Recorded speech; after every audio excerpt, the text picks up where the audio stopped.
Anglamort és una comèdia sobre relacions laborals, sobre les tensions que estem vivint amb les crisis que estem tenint, i és una obra divertida, feta d'una manera molt especial, amb un mecanisme que fa que l'espectador hagi de treballar una miqueta, però que finalment és per fer-li passar una bona estona, i també per tractar aquest tema d'aquestes crisis que hi ha en aquest món de la feina i sobretot quan en una feina doncs, s'ha de fer fora un dels treballadors.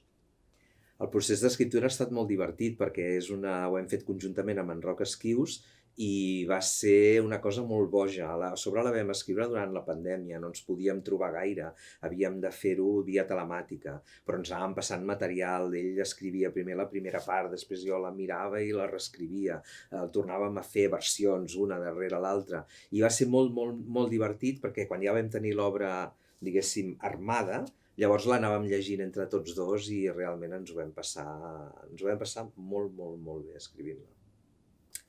En Roc Esquius és una persona amb qui treballo últimament i he de dir que ens complementem molt bé. És molt més jove que jo, llavors ell m'aporta molta energia i m'aporta tot un univers que a mi em fascina, que és el de la ciència-ficció, el de la ciència pura. Ell, a més de dramaturg i director de teatre i actor, és informàtic i llavors ell té el cap moblat d'una manera que a mi em resulta fascinant i ens complementem molt bé i estic encantat de treballar amb ell i tant de bo això sigui l'inici d'una llarga relació.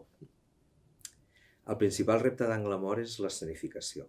És un repte pels actors i pel director del muntatge, bé, i per tot l'equip creatiu, perquè està feta d'una manera, no podem fer gaires spoilers perquè la gràcia és anar-ho a veure, però està feta d'una manera en què la gestualitat i la paraula tenen pràcticament el mateix pes i llavors es necessita un mecanisme pràcticament d'orfebreria, no? de tenir cura dels petits gestos, perquè aquells petits gestos potser quan es fan o quan els veus no signifiquen res i potser al cap d'una estona són molt significants i signifiquen moltes coses. Per tant, el repte és bàsicament escènic, de la posada en escena i també de la interpretació, perquè hem fet un mecanisme perquè l'actor sigui també al centre de la proposta artística. Clar, Anglamort també és una metàfora d'aquestes zones. Nosaltres anem vivint, som com vehicles que passem per una carretera, que és la vida, no? I moltes vegades mirem el retrovisor però no veiem la totalitat del que està succeint al nostre entorn. Per tant, Anglamort també és la metàfora d'aquelles zones que no contemplem o que perquè les mirem d'una determinada manera o amb un angle determinat ens estem perdent una quantitat d'informació que després, quan tirem enrere, girem el cap i ho observem, ens adonem del que ens hem estat perdent.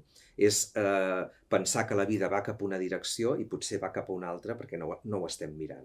Per tant, Anglamort també és aquesta possibilitat de tornar a mirar aquella situació dues vegades, fixant-te en aquella zona fosca que t'havia passat per alt i que il·lustra i que explica moltes de les coses que abans et semblaven absurdes o que no tenien una consistència. Jo crec que els espectadors i les espectadores han d'anar a veure Anglamort per passar una bona estona. Això primer. Nosaltres hem volgut sempre fer una comèdia, sempre hem volgut entretenir l'espectador.